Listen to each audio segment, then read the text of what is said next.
Hello dear students. Today we will solve exercise from question number 6. Question number 5 पर्यंत आपण आधीच्या व्हिडिओमध्ये solve केलं होतं.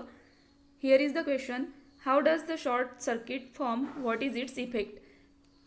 Answer is when neutral and live wire come in contact with each other, then there is large amount of current flows through them and causing short circuit. Short circuit मुळे possible damages हाऊसमध्ये होऊ शकतात. Then question number 7, give scientific reasons. Tungsten metal is used to make a solenoid type coil in an electric bulb because we know that melting point of tungsten metal is very high and it is 3410 degrees Celsius. Its resistivity is very high.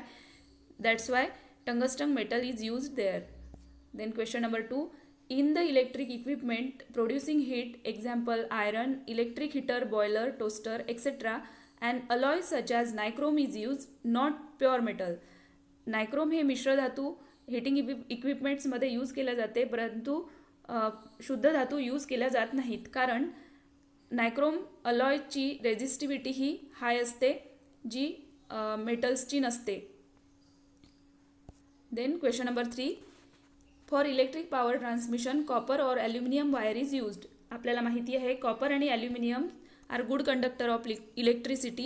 They have large number of free electrons and free electrons can move throughout conductor easily. This result in copper and aluminum having low value of resistivity. Then in practice the unit of kilowatt hour is used for the measurement of electrical energy rather than joule.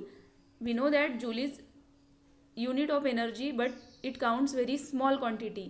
आपण घरी जे expenditure करतो ते very high असल्यामुळे electrical energy मोजण्यासाठी kilowatt hour हे unit तिथं वापरले जाते. You can write down answer. Then question number 8, which of the statement given below correctly describes the magnetic field near a long straight current carrying conductor. A, B, C and D. These the magnetic lines of force are in concentric circles with the wire as the center in a plane perpendicular to the conductor is the correct option. Then question number 9, what is a solenoid? Compare the magnetic field produced by a solenoid with the magnetic field of a bar magnet. Draw neat figures and name various components. आपण solenoidची definition diagram आधी काढून घेतलेली होती. You can write down again. When a copper wire with resistive coating is wound in a chain of loops is called solenoid.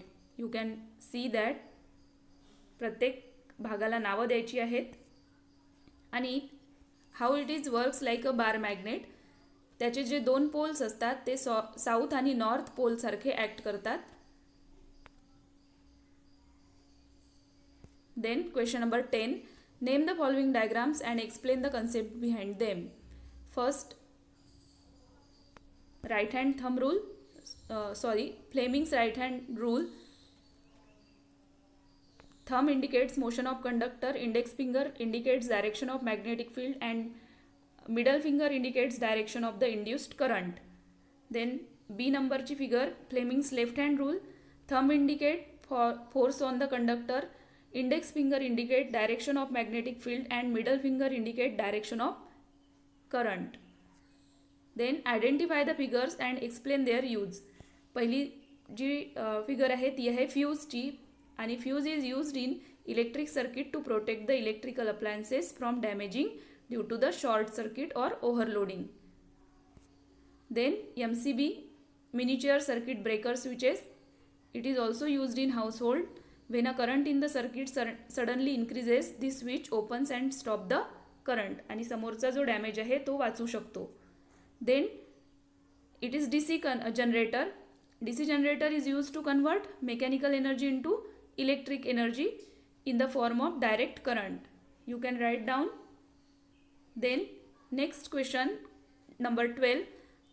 आपण हा question next व्हिडिओमध्ये बघू.